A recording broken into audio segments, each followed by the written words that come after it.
ஹரியோம். சிந்திக்க சில துளிகள். இன்று நம்ம வீட்டில் நம்ம குழந்தைகளுக்கு நம்ம படுற கஷ்டம் எல்லாமே தெரியணுங்கிறது இல்லை. ஆனால் நம்மளுடைய வசதி என்னன்னு அந்த நம்ம குழந்தைகளுக்கு தெரிஞ்சிருக்கணும். இல்லைன்னா கூட படிக்கிற பையன் அல்லது இவன் பார்க்குற பையன் என்ன வேணும்னாலும் நம்ம பசங்களும் நம்ம பொண்ணுகளும் அது வேணும்னு அடம்பிடிக்கும். அதனால் நம்ம வசதி, நம்மளோட சூழ்நிலை நம்ம குழந்தைகளுக்கு தெரிஞ்சிருக்கணும்.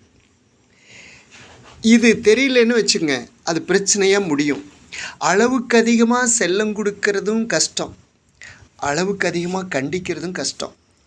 மொத்தத்தில் நம்ம சூழ்நிலை புரிஞ்சிருந்தால் போதும், அந்த குழந்தை புரிஞ்சுக்கும். குழந்தைகிட்ட நம்ம நம்மளோட சூழ்நிலையை தெரிஞ்சுக்கிச்சு அப்படின்னா நம்மளை சித்திரவதைப்படுத்துகிற மாதிரி அந்த குழந்தைகள் நடந்துக்காது. ரொம்ப புத்திசாலி, நம்மளை விட நம்ம குழந்தைகள் ரொம்ப புத்திசாலி. அதனால் நம்ம குழந்தைகிட்ட நம்ம கஷ்டங்களையெல்லாம் சொல்லி புலம்பணுங்கிற அவசியம் இல்லை, நம்ம சூழ்நிலை தெரிஞ்சிருந்தால் போதும். இது ஒரு உதாரணம் சொல்கிறேன். 2 பெண்கள், 2 பேர் இன்றைக்கி டாக்டராக இருக்காங்க. ஒரு பெண்ணு 2 பெண்களும் வளர்ந்த விதம் வேறு வேறு மாதிரி.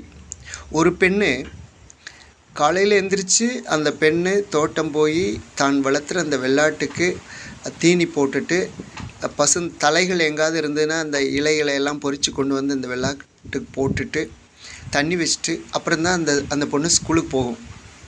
ஸ்கூலுக்கு போயிட்டு திரும்ப அந்த அந்த ஆட்டுக்கு போய் பச்சை இலையெல்லாம் பிடுங்கி கொண்டு வந்து போட்டுட்டு தண்ணி வச்சுட்டு அப்புறம் தான் படிக்கும். இந்த பொண்ணு +2 வரையில் அந்த வெள்ளாடு தான் இந்த பொண்ணை படிக்க வச்சது அப்படின்னே சொல்லலாம். உங்கள் அப்பா அம்மா படிக்க வச்சாலும் கூட அந்த வெள்ளாடு தான் வருமானம், பணம் கொடுத்தது. இன்னொரு பொண்ணு, வசதியான பொண்ணு, அந்த பொண்ணு என்ன வேணும்னு கேட்டாலும் அப்பா வாங்கி கொடுத்துருவார். +2 முடிச்சுட்டு காலேஜில் சேர்ந்தாங்க. ஒரு ஸ்கூட்டி வேணும்னு கேட்டது. உடனே 25,000 ரூபா போட்டு அந்த வண்டி வாங்கி கொடுத்தார். ஐஃபோன் வேணும்னு கேட்டது. 30,000 செலவு பண்ணி ஐஃபோன் வாங்கி கொடுத்தார். இப்படி என்ன வேணுமோ அந்த பொண்ணுக்கு வாங்கி கொடுப்பார். சில பேர் என்ன கேட்டாங்க, ஏப்பா வீட்டுக்கும் காலேஜுக்கும் ஒரு 10 கிலோமீட்டர் தானே, அதுவும் வீட்டு வாசல்லையே டவுன் வண்டி நிற்கிது, இங்கேருந்து 20 நிமிஷத்தில் காலேஜ் போயிடலாம், எதுக்கு இதெல்லாம் அப்படின்னு கேட்குறாங்க.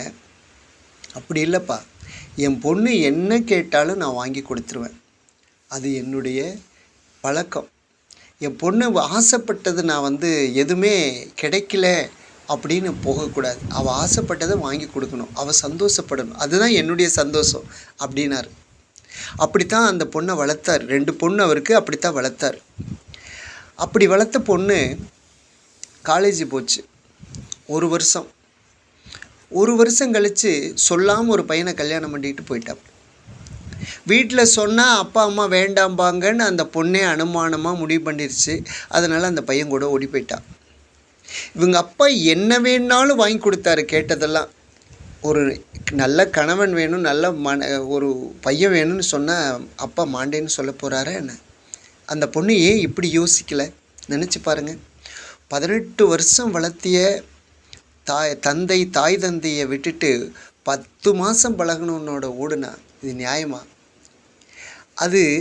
அதுக்கு காரணம் நம்ம தான். நம்ம என்ன வேணாலும் நம்மளுடைய சூழ்நிலையை, நம்மளுடைய அன்பை, நம்மளுடைய பாசத்தை அந்த பொண்ணுக்கு தெரியாமையே வளர்த்திட்டோம். தெரிஞ்சிருந்தா, அப்படி தெரிஞ்சு வளர்த்திருந்தா அந்த பொண்ணு நம்மளை விட்டு போயிருக்க மாட்டான். 2வது, அந்த பொண்ணுக்கிட்ட தினசரி ஒரு 10 நிமிஷம் உட்காந்து அவன் மனசை புரிஞ்சிருந்தா நம்மளை விட்டு போயிருக்க மாட்டாங்க. அதனால் நம்ம குழந்தைகளோட நண்பர்களோட பழகிற மாதிரி குழந்தைகளோட பழகணும். அவங்க மனசில் தோன்ற விஷயங்களையெல்லாம் நாம் தெரிஞ்சுக்கணும். நம்ம எதுக்கோ நேரம் கொடுக்குற 1 மணி நேரம் 2 மணி நேரம் உட்காந்துட்டு போகிறோம். ஆனால் பொண்ணுக்கிட்ட பையன்கிட்ட உட்காந்து அரை மணி நேரம் பேசுகிறோமா? பேசணும். எப்படி பேசணும்? நண்பர்களாக பேசணும்.